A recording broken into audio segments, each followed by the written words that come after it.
और बेटा देखो अभी ना वो हमने जो टॉपिक, कुछ टॉपिक ऐसे हैं जो शायद आप दोबारा से इसमें P2 में रख सकते हो।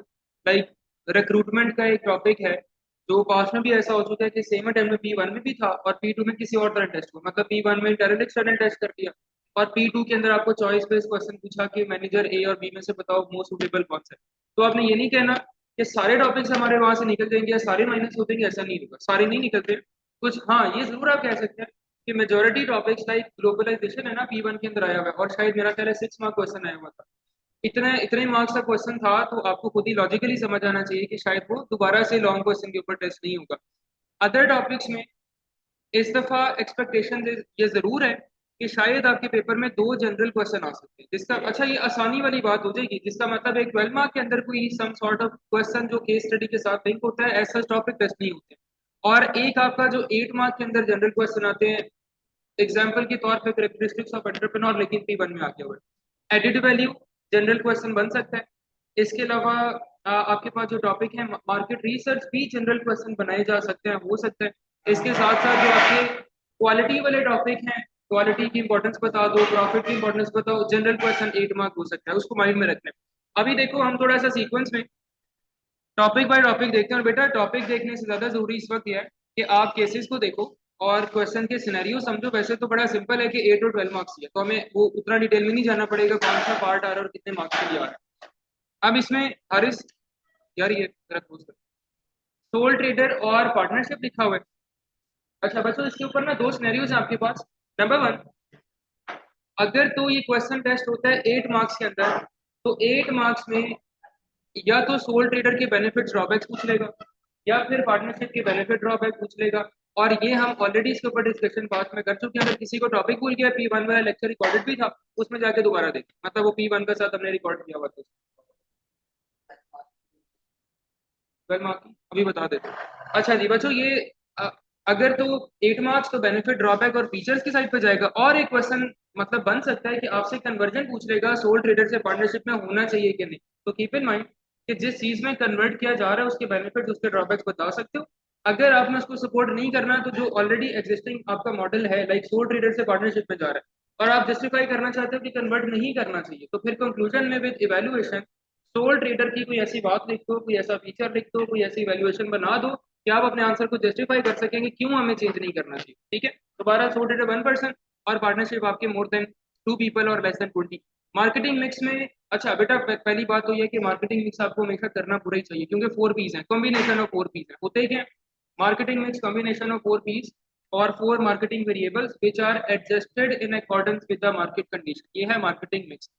काम इसका क्या है कि आपने जो प्रोडक्ट लॉन्च की, जो प्रोडक्ट मार्केट में लेके जा रहे हो, उसमें 4 पीस को ऐसे एड्रेस करो कि प्रोडक्ट के सक्सेसफुल होने के चांसेस इंक्रीज हो। लाइक प्रोडक्ट के अंदर पैकेजिंग भी आ जाता है, प्रोडक्ट में यूनिक सेलिंग पॉइंट भी आ सकता है। अपने सामने जरा कुछ पेपर या रजिस्टर भी रख लें, कुछ चीजें लिखवाऊंगा साथ साथ लिख लें।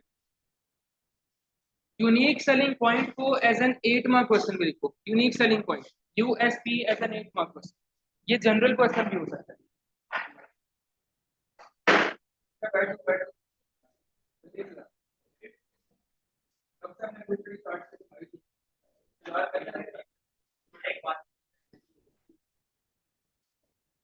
अच्छा एक हमने भी बोला कि आप लिखेंगे यूएसपी एज 8 मार्क। बेटा लिख लो जरा जल्दी से ताकि ज्यादा चीजें कवर कर ट्यूसडे को।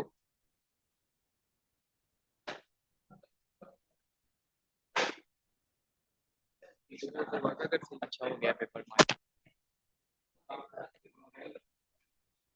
अच्छा अगली बात सुनो। बेटा इधर ध्यान ध्यान इधर। USP as an 8 mark question, simple सा क्वेश्चन होगा, benefits of unique selling point बता दो। बेटा यूएसपी का क्वेश्चन आता ही एक तरह से। और एक और चीज सुन ले, यूएसपी के साथ एक टॉपिक होता है दैट इज प्रोडक्ट। जी बिल्कुल यही होता है, प्रोडक्ट डिफरेंशिएशन। अच्छा अब ना अगर पेपर में 8 मार्क का क्वेश्चन है ऑन प्रोडक्ट डिफरेंशिएशन या 8 मार्क का क्वेश्चन ऑन यूएसपी, बेटा वो क्वेश्चन नेचुरली बनता ही ऐसे कि आपके आंसर सेम हो जाएगा। प्रोडक्ट डिफरेंशिएशन का मतलब सुन लो सारे लोग ध्यान से, a process of making product different from competitors, इसको बोलते हैं प्रोडक्ट डिफरेंशिएशन। लेकिन बेटा वर्ड पता है कौन सा है? प्रोसेस ऑफ मेकिंग, प्रोसेस आपने इसके अंदर जिक्र करना है। और जो यूनिक सेलिंग पॉइंट है इस पूरे प्रोसेस के बाद जो आपने अचीव करना है वो यूनिक सेलिंग पॉइंट है। तो लॉजिकली जब आप आंसर बनाओगे तो आप यही आंसर बनाओगे, can make product stand out from the competitors, help boost sale, increase sale, business can charge premium prices to attract quality conscious customer, ये आपका आंसर बन जाएगा। तो दोनों दोनों टॉपिक माइंड में रखें, डिफरेंशिएशन और यूनिक सेलिंग पॉइंट। आंसर एक ही है, ऑलमोस्ट एक ही आंसर है 8 मार्क के अंदर। अच्छा बच्चों, वैसे यहाँ पे प्लेस और प्रोडक्ट लिखा हुआ है, और प्राइसिंग स्ट्रेटेजी में आपको वैसे वो 3 4 स्कीमिंग, पेनिट्रेशन, कम्पेटिव याद रहे।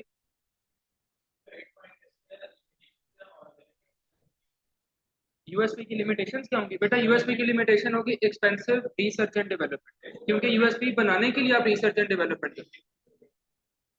सेकंड आपका ये हो सकता है कि यूनिक सेलिंग पॉइंट में नॉट ऑलवेज अट्रैक्ट कस्टमर, मतलब आपने यूनिक सेलिंग पॉइंट बनाया, सैमसंग ने वो सैमसंग जेड फोल्ड बनाया, फोल्ड हो रहा है, वो यूनिक था बट कस्टमर ने नॉट लाइक इट, मतलब देयर इज नो गारंटी कि जो आपने यूनिक चीज ऑफर किया हमेशा कस्टमर लाइक करे। लिमिटेशन जो हाँ, अगर हाँ बिल्कुल ठीक है। अच्छा यार जरा खामोशी रखिए, आगे सुनो। प्लेस में आपके पास अगर 12 मार्क क्वेश्चन होता है बेटा, उसमें होलसेलर उसके बाद रिटेलर, इन दोनों का मेन कंपैरिजन बनता है कि आपको किसके थ्रू सेल करना चाहिए। आप सबसे सबसे पहला पॉइंट आपका माइंड में होना चाहिए कि आपने कॉस्टिंग की बात करनी है, प्राइसिंग की बात करनी है। अगर आप होलसेलर के थ्रू सेल कर रहे हैं तो you can charge basically lower prices as compare to selling through retailer, क्योंकि आप सिर्फ होलसेलर का मार्जिन ऐड हुआ है। अगर आप उसमें रिटेलर को ऐड करते हैं, होलसेलर का मार्जिन, रिटेलर का मार्जिन, देन उसके बाद आपने कस्टमर को सर्टेन प्राइस चार्ज की, your product may become over price. Over price is a business term, आपको याद रहनी चाहिए, लिखेंगे मार्क्स उसमें आ जाएंगे। ओवर प्राइस प्रोडक्ट हो सकती है। अच्छा उसके अलावा एजेंट के थ्रू भी सेल किया जा सकता है, ऑल्दो पास्ट पेपर में ऐसा इतने ज्यादा क्वेश्चंस नहीं है, लेकिन एजेंट वाला चीज याद रखें कि उसमें ही gets a commission when he sell something to a retailer और होलसेलर और अ कस्टमर। तो एजेंट ने आपकी प्रोडक्ट के बारे में कस्टमर को इन्फॉर्म करना है। अगर हम बेनिफिट की बात करें थ्रू सेलिंग थ्रू एजेंट में, तो हम ये जरूर कह सकते हैं ब्रांड अवेयरनेस एनहांस होती है, because someone is telling people कि ये प्रोडक्ट एग्जिस्ट करती है, इसको खरीदो, बेहतर प्रोडक्ट है।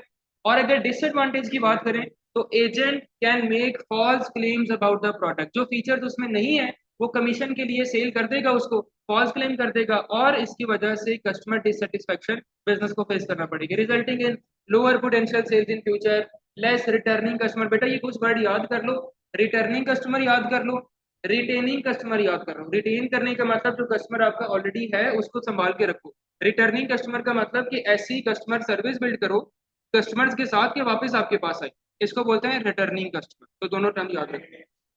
और कस्टमर रिटेंशन रेट भी होता है। बिल्कुल ठीक है। अच्छा बिजनेस प्लान इस दफा P2 में दोबारा से हम इंपॉर्टेंट ही काउंट करेंगे। 8 मार्क क्वेश्चन है, मेरा नहीं ख्याल इसके ऊपर हमें लंबी वो डिस्कशन करनी चाहिए, ऑलरेडी कल भी हम इसको क्लोज कर चुके हैं। बेटा बिजनेस प्लान का बस स्ट्रक्चर देख के जाना पास पेपर के साथ, 20 से 24 के अंदर मेरा ख्याल है क्वेश्चन आया हुआ है, 8 मार्क ही आया हुआ है, उसको लाजमी देख के चले जाए। Part time full time worker में फुल टाइम वर्कर ज्यादा इंपॉर्टेंट है, फुल टाइम वर्कर ज्यादा इंपॉर्टेंट है। अलग इसलिए नहीं किया क्योंकि अगर क्वेश्चन आ गया ना कंपैरिजन वाला 12 मार्क आ गया तो फिर तो दोनों आएंगे, फिर खाली फुल टाइम तो आ नहीं सकता। अगर आप सोचें कि 8 मार्क्स में इंपॉर्टेंट कौन सा है, तो इस वक्त full time worker seems to be more important, क्योंकि पार्ट टाइम वर्कर मेरा ख्याल है November 24 के अंदर आया हुआ है, पीछे टाइम के अंदर आया हुआ है। कंपैरिजन हो सकता है 12 मार्क का, वो याद रखें। और बेटा इसके ऊपर ना कुछ टर्म्स आपको लाजमी याद रहनी चाहिए। Number 1, commitment, full time workers are more committed, part time workers are less committed to the business, less committed। अगर जस्ट इन केस आपको याद नहीं रहता, full time workers are likely to be more motivated and part time workers are less motivated. और अगर 12 mark का question है तो कॉज ऐड करेंगे, कॉज बताएंगे।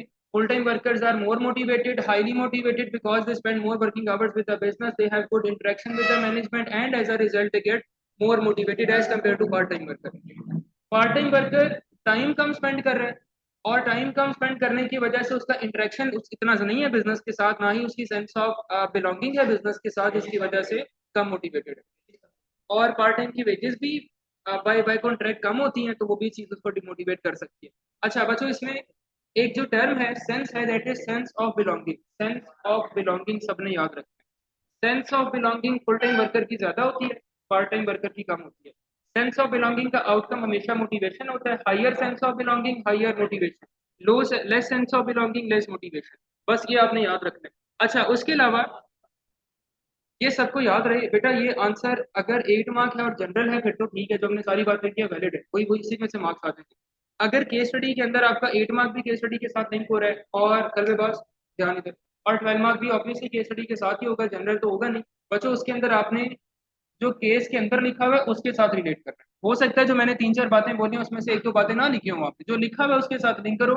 और कभी भी जल्दी में अपना नॉलेज पॉइंट पहले पिक नहीं करना, इवन 8 मार्क भी नहीं में भी नहीं करना। क्यों? क्योंकि आप अपना पॉइंट पिक कर लोगे और उसके बाद आप केस स्टडी में देखोगे आपको एप्लीकेशन ही नहीं मिलेगी। तो पहले केस स्टडी पढ़ियो और उसके बाद आपने अपने पॉइंट को एडजस्ट करना है विद द केस स्टडी, अपनी मर्जी का पॉइंट चूज नहीं करना। ये इंपॉर्टेंट है ताकि आपके एप्लीकेशन के पॉइंट इजीली आपको मिले, उसमें स्टक ना हो आपको। अच्छा, मार्केट रिसर्च, इसकी बात हम ऑलरेडी कल कर चुके हैं मेथड्स के साथ। सर्वे की बात कल हुई है लास्ट क्लास में। फोकस ग्रुप की बात हुई है, दैट इज एक्सपेंसिव लेकिन मोर एक्यूरेट। पीयर प्रेशर उसका एक फीचर था। क्वेश्चन ईयर की बात हुई है कि आप मतलब फास्टेस्ट मेथड है, क्विक मेथड है, उसके अलावा रेलेवेंट क्वेश्चन पूछे जा सकते हैं। बट डिसएडवांटेज ये था कि लिमिटेड क्वेश्चन होते हैं, उसके ऊपर फीडबैक या डिस्कशन की अपॉर्चुनिटी नहीं होती है क्वेश्चन ईयर के ऊपर, ये डिसएडवांटेज आ गया हमारे पास। और फिर ये भी कह सकते हैं, if questions are set wrong feedback will also be not relevant or can be inaccurate to the business। उसके अलावा हमने सैंपल की बात की थी, रैंडम कोटा सैंपलिंग दोनों कवर हो गए थे। अच्छा बच्चों, इसमें ये वाला जो एरिया है, बेनिफिट्स ऑफ यूजिंग मशीनरी और टेक्नोलॉजी, एक और वर्ड है that is automation, past paper में आ चुका है। Automation, automation, technology, using machinery, तीनों का मतलब एक ही है। और आपने सेम वही आंसर बनाना है जो मतलब डिसएडवांटेज में कैपिटल इन्वेस्टमेंट की बात कर लो, डिसएडवांटेज में लिमिटेशन में ट्रेनिंग ऑफ एम्प्लॉइज की बात कर लो which is expensive time consuming में स्टॉक प्रोडक्शन।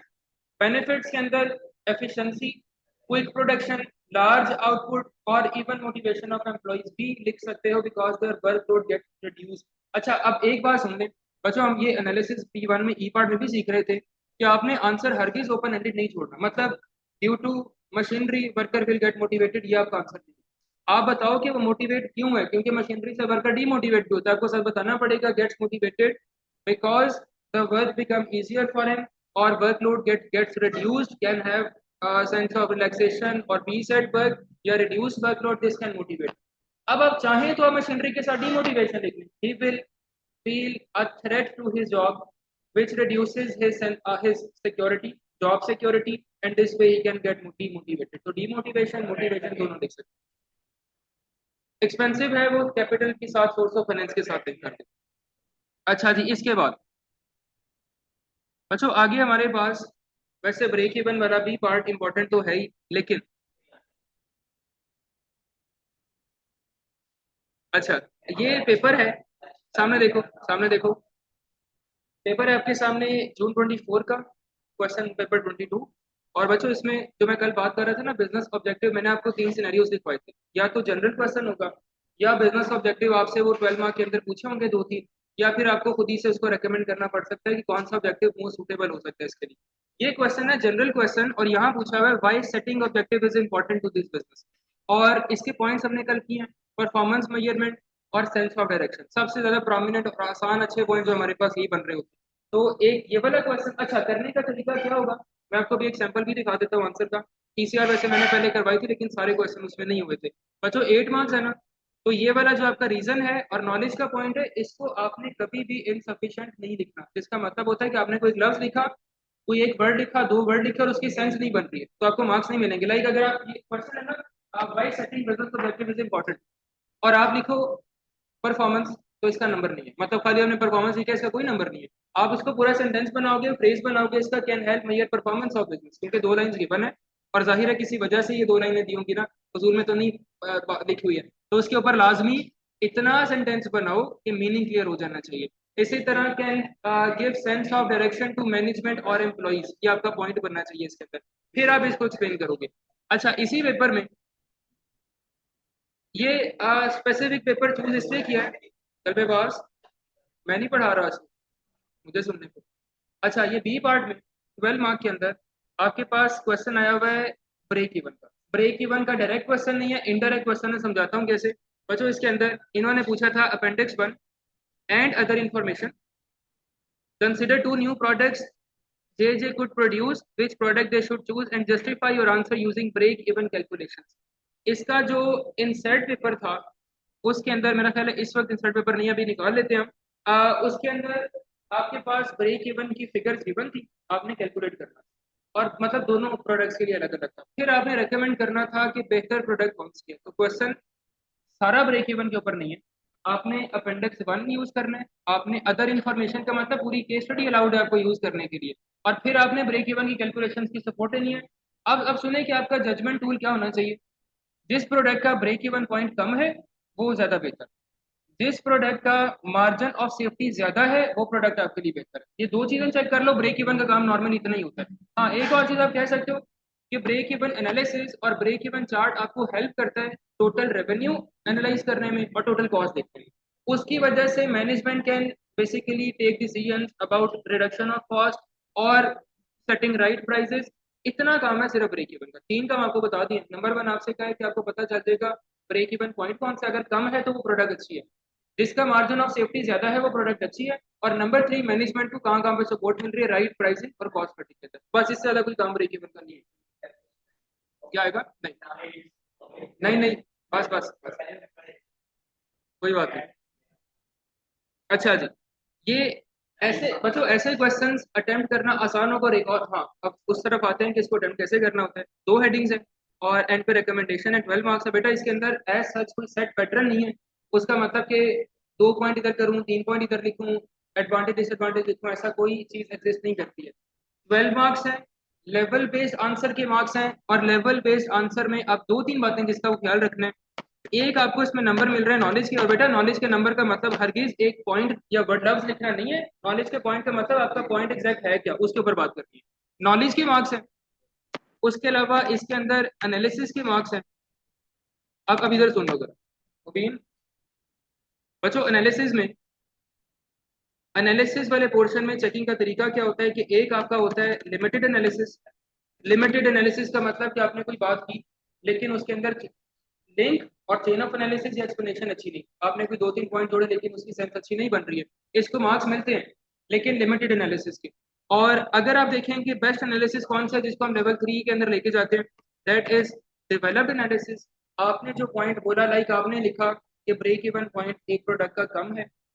अब एक लिमिटेड एनालिसिस ये बनेगा कि due to lower break even point business should choose this product, like product A choose कर। ये लिमिटेड एनालिसिस है कि बच्चे ने चले नॉलेज का पॉइंट पे किया और साथ रिकमेंडेशन दे दिए। आपका डेवलप्ड एनालिसिस ये हो सकता है कि प्रोडक्ट का क्योंकि ब्रेक इवन कम है, पॉइंट उसका पीछे है as compare to other product, इसकी वजह से business will be able to recover its cost quickly. ये क्विकली का लफ्ज आपको नंबर दिलवा रहा है। And due to this business will be able to get profit early then the product B, therefore business should choose product A. अब आपका बन गया डेवलप्ड एनालिसिस कि आपने सारी बात को जस्टिफाई किया कि क्यों ब्रेक इवन पॉइंट कम होना आपके लिए इंपॉर्टेंट था या जरूरी था। डेवलप्ड एनालिसिस आता है। और लास्ट में रिकमेंडेशन में जो मार्क्स आ रहे हैं वो इवेल्युएशन के आ रहे हैं। इवेल्युएशन के अंदर जजमेंट ऐड करोगे, कंक्लूजन ऐड करोगे, उसकी अभी हम बात कर लेते हैं। अच्छा जी, इसके अलावा रिकमेंडेशन में लिखनी है बच्चों, रिकमेंडेशन में इवेल्युएशन होंगी। और एक और चीज, क्योंकि P2 है, आपका आंसर इन कॉन्टेक्स्ट एनालिसिस वाला होना चाहिए। और इन कॉन्टेक्स्ट एनालिसिस का मतलब एप्लीकेशन साथ साथ करो, जो पैसेज में लिखा हुआ है उसकी बात करो, अलग से सेक्लूडेड पॉइंट्स नहीं लिखने, अलग अलग पॉइंट्स नहीं लिखने आपके। इसमें वैल्यूएशन करनी है। मतलब आपकी जजमेंट इसके ऊपर ही हो सकती है कि फॉर एग्जाम्पल प्रोडक्ट ए का ब्रेक इवन पॉइंट तो कम है, लेकिन आप अपनी वैल्यूएशन के अंदर लिखी तो हो सकता है प्रोडक्ट बी कस्टमर को ज्यादा अट्रैक्ट करती हो और लॉन्ग टर्म के ऊपर प्रॉफिटेबिलिटी आपकी ज्यादा मिल जाए, उसकी वजह से आपकी ऐसी वैल्यूएशन बन सकती है, डिपेंडिंग ऑन द केस के पूछा गया। यार एप्लीकेशन, एक एक एप्लीकेशन का ना कोई मकसद बनता नहीं है। अब कैसे नहीं बनता, आप जो पॉइंट लिख रहे हैं आप लिख रहे हैं उस केस स्टडी के लिए, इस जेजे के लिए, बिजनेस के लिए। अब अगर आप कहो जी मैंने एक ही एप्लीकेशन करनी है और मैंने सारे पॉइंट जनरल लिखने, नंबर नहीं, नंबर नहीं, क्योंकि आपका एनालिसिस इन कॉन्टेक्स्ट एनालिसिस जिसको हम एप्लीकेशन बोलते हैं B1 के अंदर, हर बात के साथ पैसेज को लिंक करना जरूरी है। हर बात का मतलब 80% ऑफ द आंसर आपका होना चाहिए इसे, क्योंकि आप अलहदा पॉइंट नहीं लिख रहे हो, आप केस स्टडी के लिए बात कर इस तरह से कर रहे हैं। अच्छा, अगर हम आसानी कर रहे हैं कि नंबर में कितना होना चाहिए, तो ये कर लो बेयर मिनिमम हर एक हेडिंग में दो दो दफा एप्लीकेशन पैसेज के साथ होनी चाहिए, दो एटलीस्ट दो दफा, ये मिनिमम है। इससे ऊपर जितना लिखेंगे उतना बेहतर है। अच्छा जी, उसके बाद क्वेश्चन आया हुआ है, ये देखो ये क्वेश्चन है पार्टिंग का, और दो बेनिफिट दो लिमिटेशंस पूछी हुई हैं। क्वेश्चन आसान आसान ही होगा, और यहाँ पे खैर एप्लीकेशन वाला है। बेटा एट एट 8 मार्क्स हैं और 4 हेडिंग्स हैं। जिसका मतलब कि हर एक पॉइंट के साथ आपको केस स्टडी को लिंक करना पड़ेगा। जो पॉइंट आपने चूज किया, बेनिफिट चूज किया, केस स्टडी के साथ लिंक करो, सेकंड बेनिफिट केस स्टडी के साथ लिंक करो। अच्छा जी, ये क्वेश्चन आया हुआ है बेटा, वो फिर पेपर कहीं और देने बैठे होंगे शायद, एग्जाम हॉल में नहीं होंगे उससे। B part. अच्छा जी, इसके अंदर भी आपके पास एडवर्टीजमेंट के मेथड्स हैं, प्रमोशन के मेथड्स हैं, मार्केटिंग वाला टॉपिक चल रहा है। और इसमें एडवर्टाइजिंग इन फैशन मैगजीन्स की बात हो रही है, लीफलेट्स की बात हो रही है, और पॉइंट ऑफ सेल की बात हो रही है। मेरा ख्याल है मॉक एग्जाम के अंदर शायद ऐसा कुछ या किसी टेस्ट के अंदर हुआ था, और पॉइंट ऑफ सेल सारे बच्चों को नहीं आता। बच्चों, ये पेपर में एडवर्टीजमेंट वाले पॉइंट्स एग्जामिनर खुद बना सकता है, मेथड खुद ही बनाएगा। पता है क्यों? अब देखो, logically point of sale displays आप बहुत ज्यादा सिलेबस में कवर नहीं करते हो, लेकिन इसका सारा एविडेंस केस स्टडी के अंदर मौजूद था। उसमें पहले से लिखा हुआ था कि उसकी एक शॉप है, और मेरा ख्याल है वो विंडो के अंदर कोई चीज प्लेस कर रहा था, और उसकी वजह से वो चाहता है कस्टमर अट्रैक्ट हो। ये है पॉइंट। अच्छा, point of sale display counter के साथ होता है हमेशा, जहाँ पे आपकी काउंटर में इनवॉइसेस बन रही होती हैं, पेमेंट्स हो रही होती हैं, उधर आपका पॉइंट ऑफ सेल डिस्प्ले होता है। फिर ये वाले क्वेश्चन, जनरल क्वेश्चन इस तरह से याद रखें। उसके बाद इंपॉर्टेंस ऑफ प्रॉफिट, सारा P1 वाली लॉजिक उठाएं, इसके अंदर पेश करते हैं, 4 हेडिंग्स है। और अब इधर देखो, इस क्वेश्चन में क्वेश्चन नंबर 3A के अंदर बिजनेस का नाम नहीं लिखा हुआ, तो ये एप्लीकेशन जरूरी नहीं है, इसके अंदर एप्लीकेशन ना बनाए, डायरेक्ट आंसर बनाना स्टार्ट करें। प्रॉफिट इंपॉर्टेंट क्यों है, मतलब अच्छा उसमें एक पॉइंट हमारा बनता है, because it is a reward for an entrepreneur who has taken a risk. एक आपका प्रॉफिट ये बन जाएगा। एक उसका बेनिफिट बना लें, to grow the business in future by having more funds, ये शेयर होल्डर को डिविडेंड दे दोगे।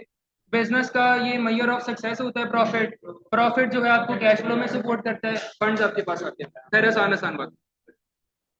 अच्छा जी, 3B है opportunities and threats of e commerce है। ई कॉमर्स गेस्ट पेपर में लिखा हुआ है, और यार ये लाजमी कर लें, जून जून 24 की मार्किंग से लाजमी पढ़ लें, लाजमी पढ़ लें, क्योंकि ज्यादातर गेस्ट के टॉपिक इसके अंदर पहले से लिखे हुए हैं। अच्छा जी, खैर ये ई कॉमर्स के बेनिफिट ड्रॉबैक है। अब वाइडर ऑडियंस आपके दिमागों से नहीं निकलना चाहिए। वाइडर ऑडियंस है, लार्ज ऑडियंस है, डिसएडवांटेज में कॉस्ट है, अपडेट करने की कॉस्ट है। क्या हुआ आशिर?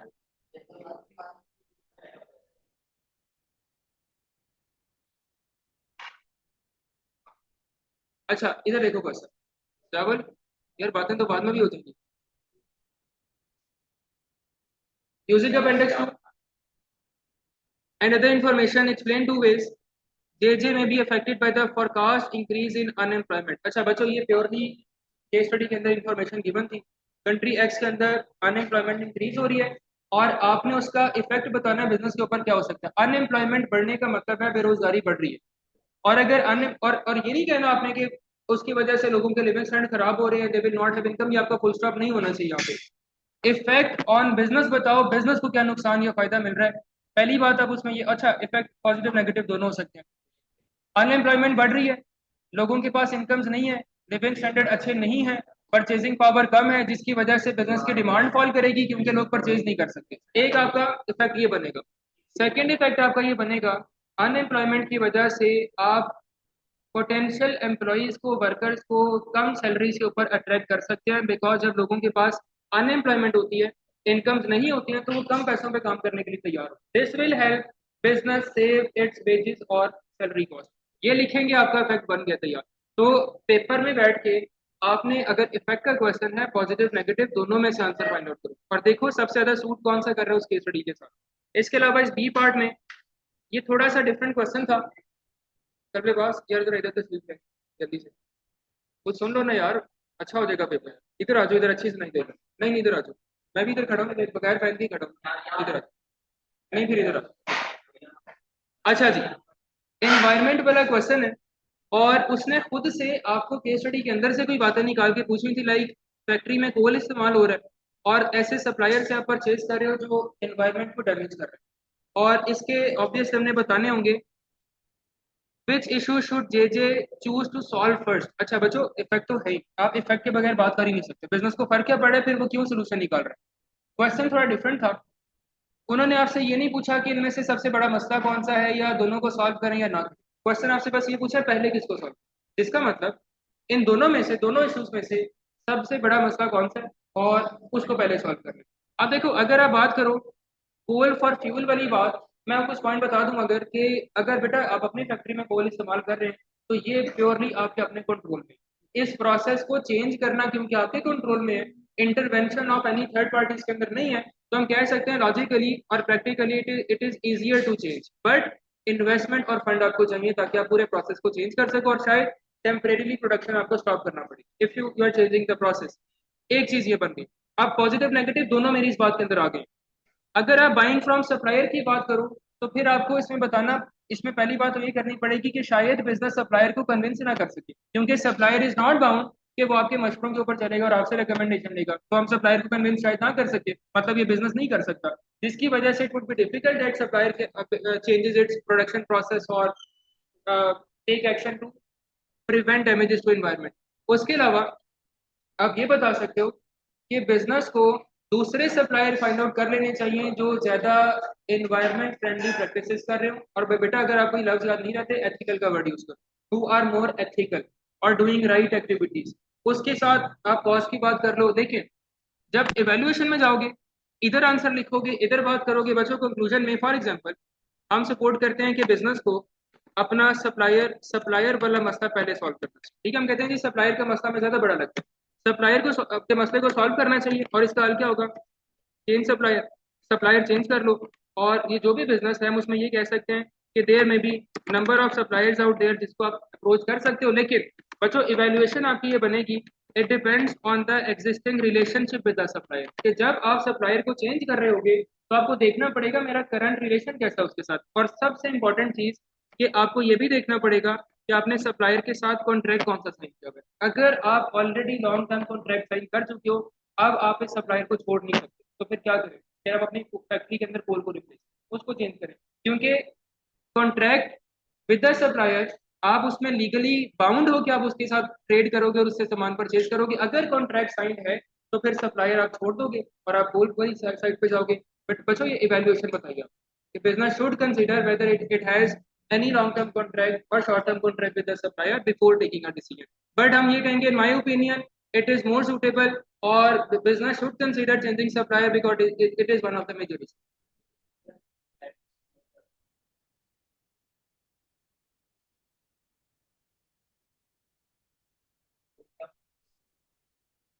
अगर हम कोल के अगेंस्ट ऊपर वाले पैराग्राफ में, नहीं अगर हम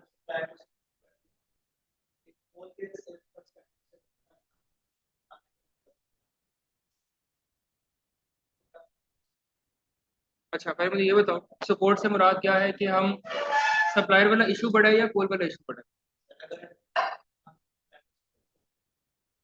ठीक है। अच्छा ठीक है।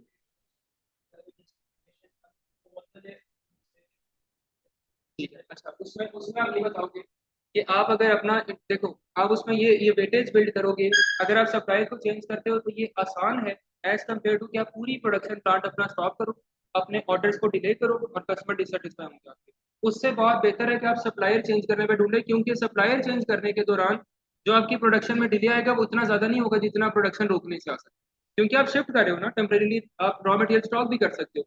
ये आपका पॉइंट बनना चाहिए। आपने ना आर्गुमेंट्स को वे अप करना स्टार्ट करना, बैलेंस करना स्टार्ट करना कि बेहतर कौन सा है, ज्यादा हैवी कौन सा है, किस तरह से अमीर आपको पूछ रहे थे। ठीक है।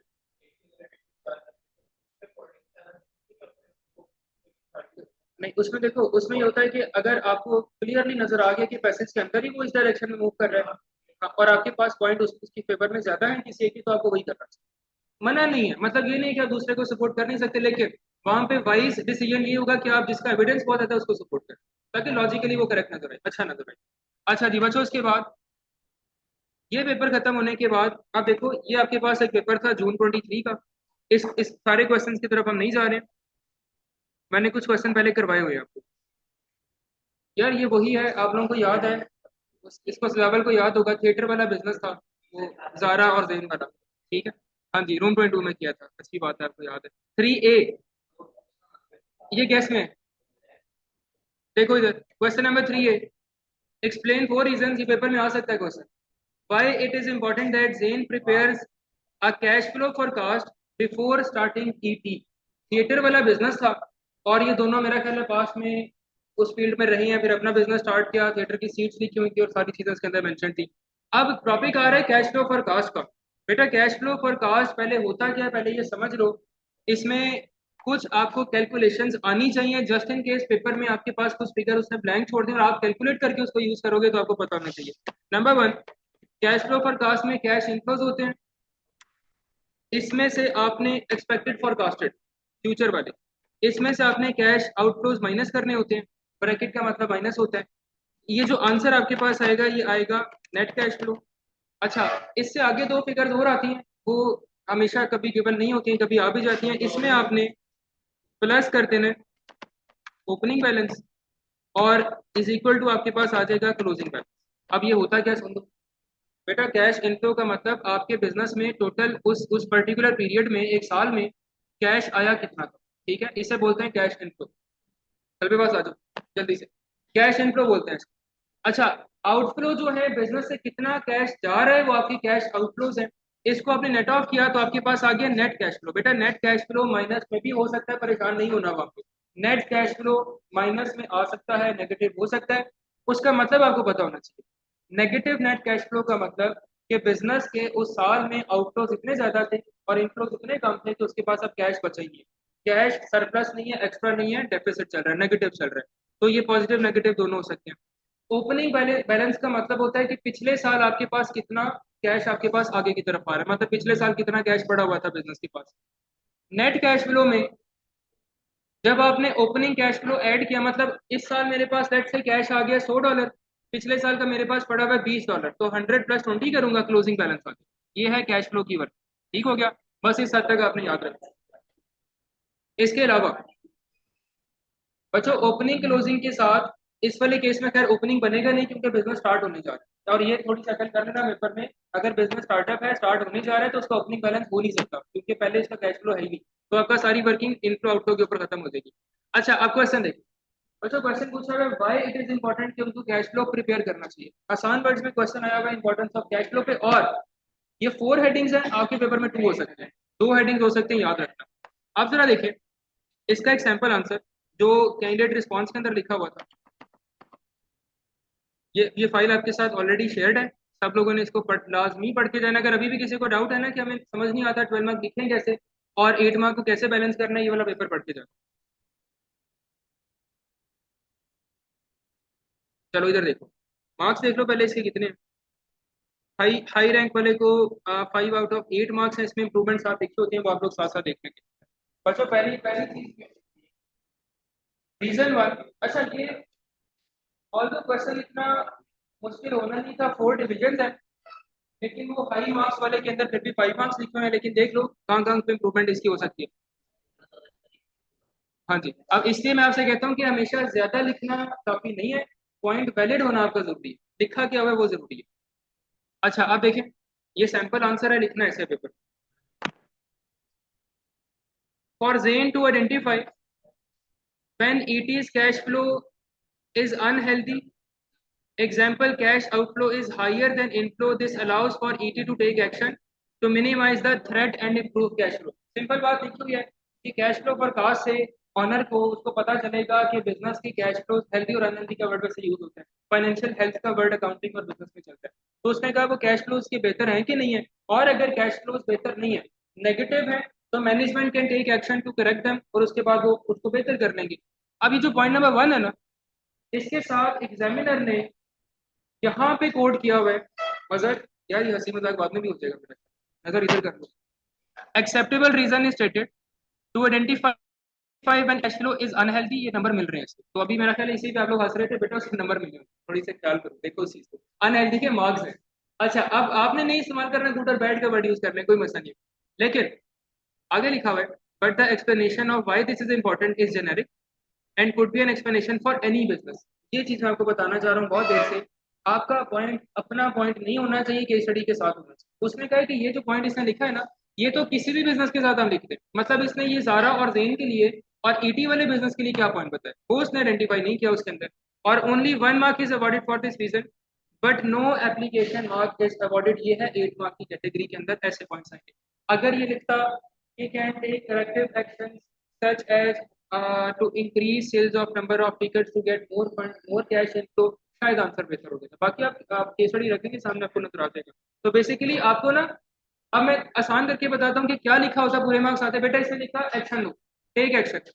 अगर आप लिखते कि ईटी क्या एक्शन लेता कि ठीक हो जाता, तो शायद आपके मार्क्स आते। एक्शन एग्जैक्टली था क्या? टिकट ज्यादा सेल करनी थी, या आपको अपने आउटफ्लोज में एक्सपेंसेस कम करने थे, वो अच्छा लिखना चाहिए था। मतलब थिएटर के एक्सपेंसेस कम करवा दो, डेकोरेशन के एक्सपेंसेस कम करवा दो, पैसेज में लिखा हुआ था, फिर आपको मार्क्स मिलते। तो should not be for any business. अगर 8 मार्क क्वेश्चन एप्लीकेशन वाला है, उस केस स्टडी के लिए बात करें। अगला point,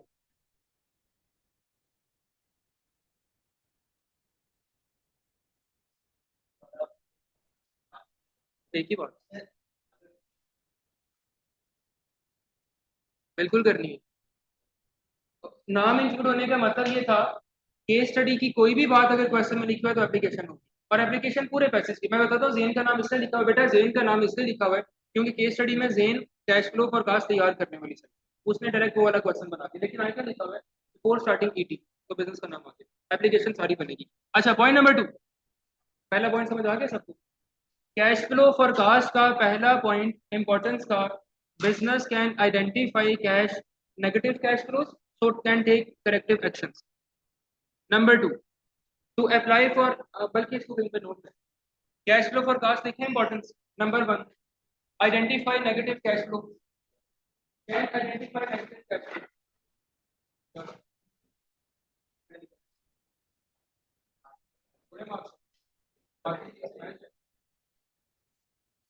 can identify negative cash flow,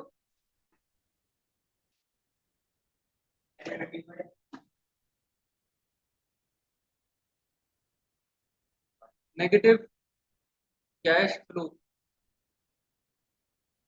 number 2, to obtain bank loan, to obtain bank loan.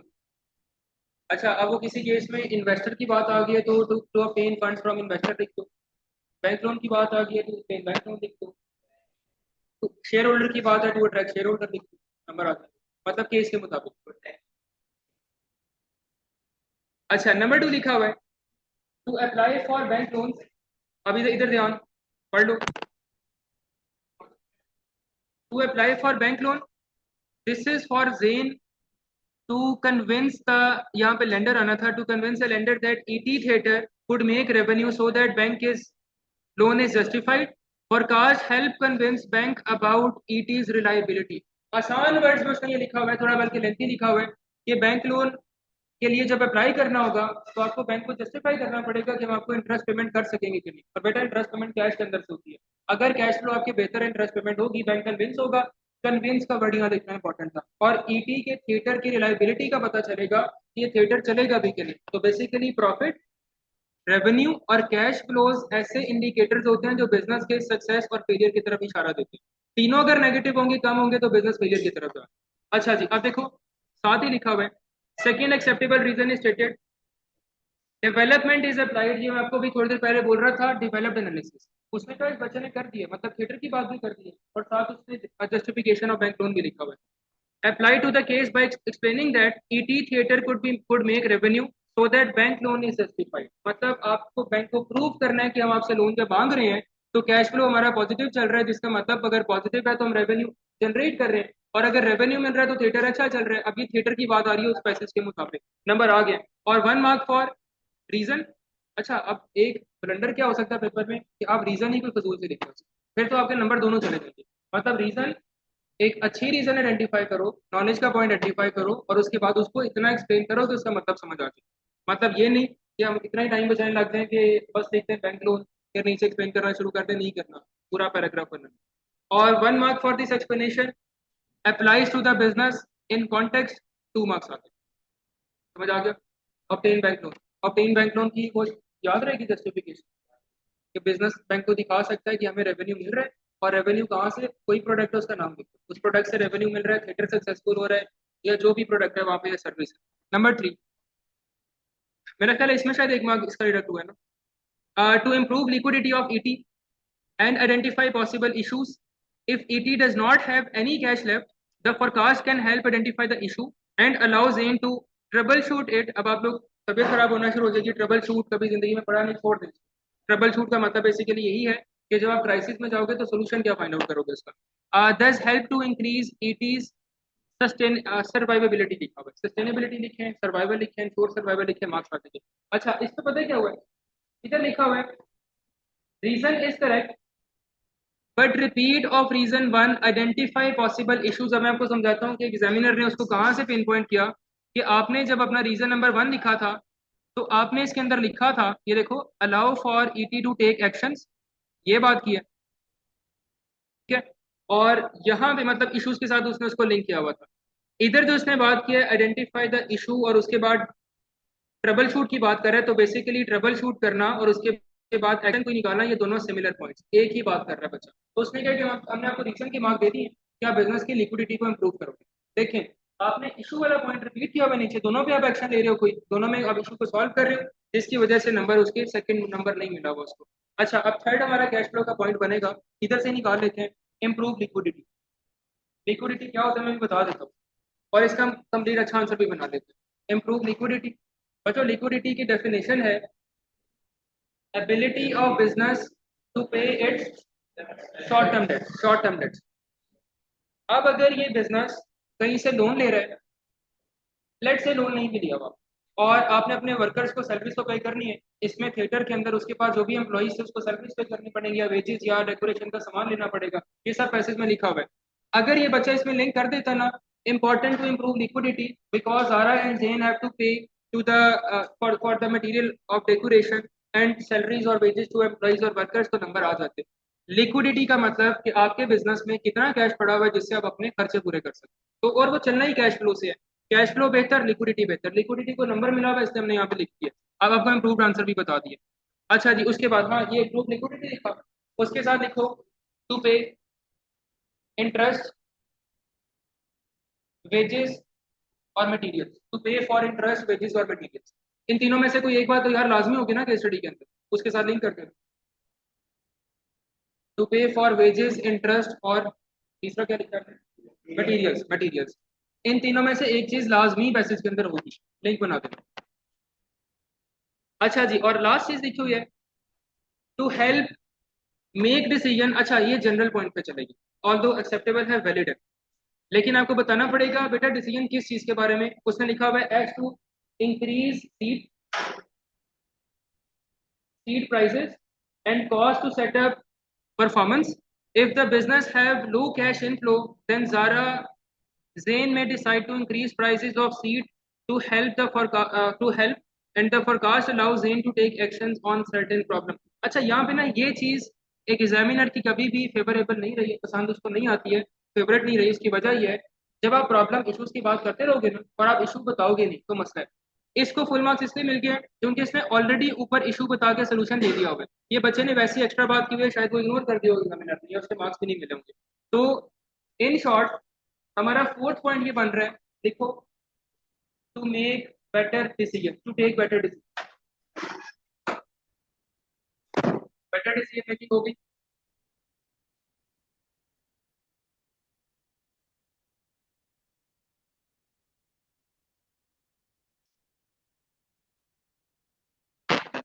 अच्छा, इस पे देख लें, यहाँ पे लिखा हुआ है हमारे पास correct reason is stated to help make decision. Explanation is applied to the case by giving decision that this business may have to make whether to increase ticket price or not and the cost to set up performance। आप अपने answer में इस तरह का point use कर सकते हो, उसके अंदर लिख सकते हो कि if business is not getting enough cash, मतलब ये Zara और Zain को नहीं मिल रहा, they can think about increasing prices so that revenue can be generated. तो इफ रूल आप उसके अंदर इस्तेमाल कर सकते हैं। कैश फ्लो का आंसर समझ आ गया, चार पॉइंट्स करवा दिए, होपफुली पेपर में दो आ सकते हैं।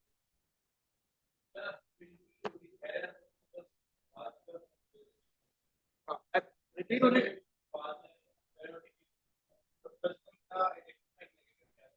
ठीक है।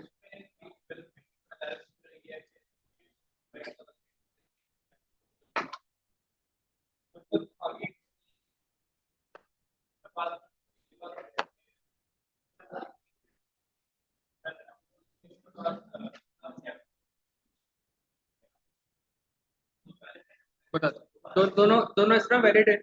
अगर आप फर्स्ट वाले में टिकट की बात करते हैं और उसके साथ आप कहते हैं कि टिकट की सेल होने की वजह से ही कैश फ्लो आ रहा है। ठीक है, आपका पॉइंट बिल्कुल ठीक है।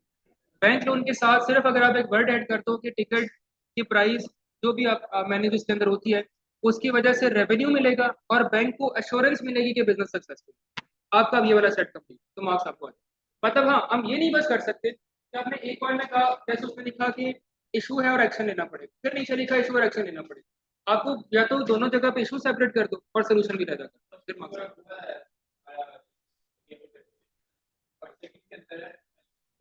कर सकते हो। कर सकते हो, बस ये ख्याल रखना है कि पॉइंट एग्जैक्ट सेम नहीं होने चाहिए, कॉन्टेक्स्ट दोनों का डिफरेंट है, एक का बैंक के साथ रिलेट हो जाएगा, एक का जनरल रिलेट हो जाएगा। हाँ जी।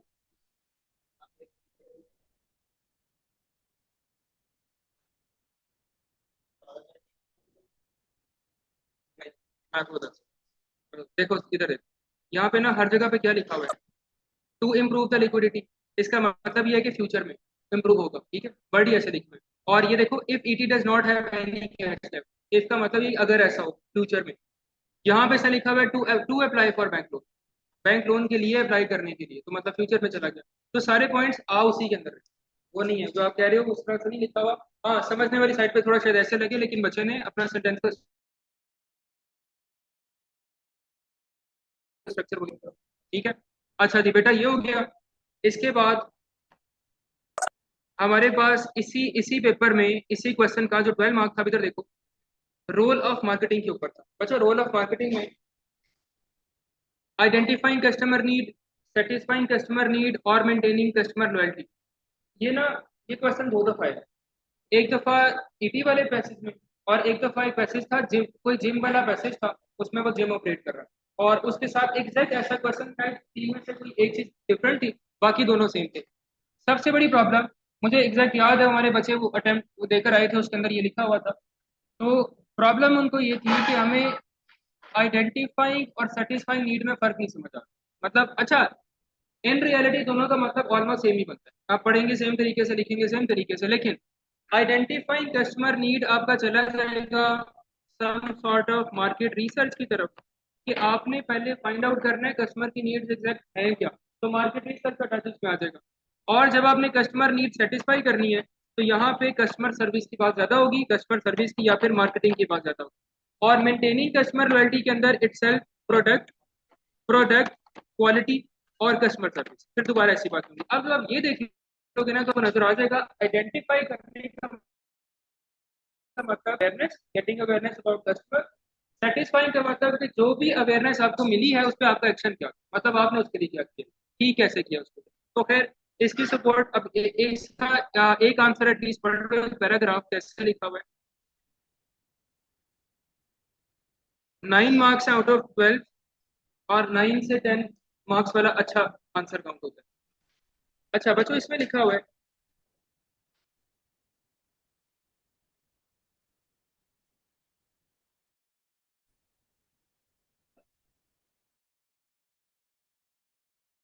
यहाँ पे ना एनालाइज और प्रेडिक्शन वाला पॉइंट इस्तेमाल, प्रेडिक्ट करना, विकास करना, और कस्टमर नीड्स करना है।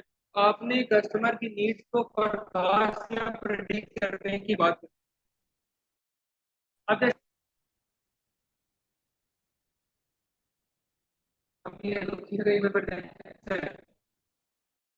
जैसे टेकिंग फीडबैक की बात हो रही है, और फीडबैक में उसने लिखा हुआ है कि for example lowering seeds prices by not sacrificing profit levels. Purely passage के साथ लिंक्ड आंसर है कि उसके अंदर वो क्या क्या चीज कर सकता है, कस्टमर की नीड को कैसे सेटिस्फाई कर सकता है और कैसे आइडेंटिफाई कर सकते हैं, दोनों चीजें उसने लिखी हुई है। इसमें उसने bye identifying customer need will analyze and predict customer changes, shift in demand before putting on preferences। Basically शोध वाली बात है ना, तो उसने क्या, पहले आपको कस्टमर की नीड आइडेंटिफाई करनी चाहिए, जिसकी वजह से बिजनेस को हेल्प मिलेगी ये ढूंढने में कि उसको कौन से शोज और कौन से जो भी इवेंट्स हैं वो डिस्प्ले करने चाहिए वहां पे, और जिसकी वजह से अगर ये क्विकली रिस्पॉन्ड करेगा लोकल पॉपुलेशन की नीड्स की तरफ, तो जाहिर है आपकी डिमांड बढ़ेगी और एज अ रिजल्ट आपका रेवेन्यू भी इंक्रीज होगा। तो सिंपल सिंपल जनरल आंसर बनाए, आपको मार्क्स उस पर मिल सकते हैं। चलिए बच्चों, ये था ओवरऑल आंसर, और कंक्लूजन में आ जा रहा है। अच्छा इधर लिखा हुआ है all three sides are important as they all lead to more revenue ET क्या लिखा हुआ है ET however should choose identifying customer needs. अच्छा ये आपका आंसर में क्लियरली लिखा होना चाहिए, क्लियरली लिखा होना चाहिए कि कौन सी नीड आपको मतलब कौन सी वाली नीड सबसे इंपॉर्टेंट है, नजर आना चाहिए स्लग्स के साथ।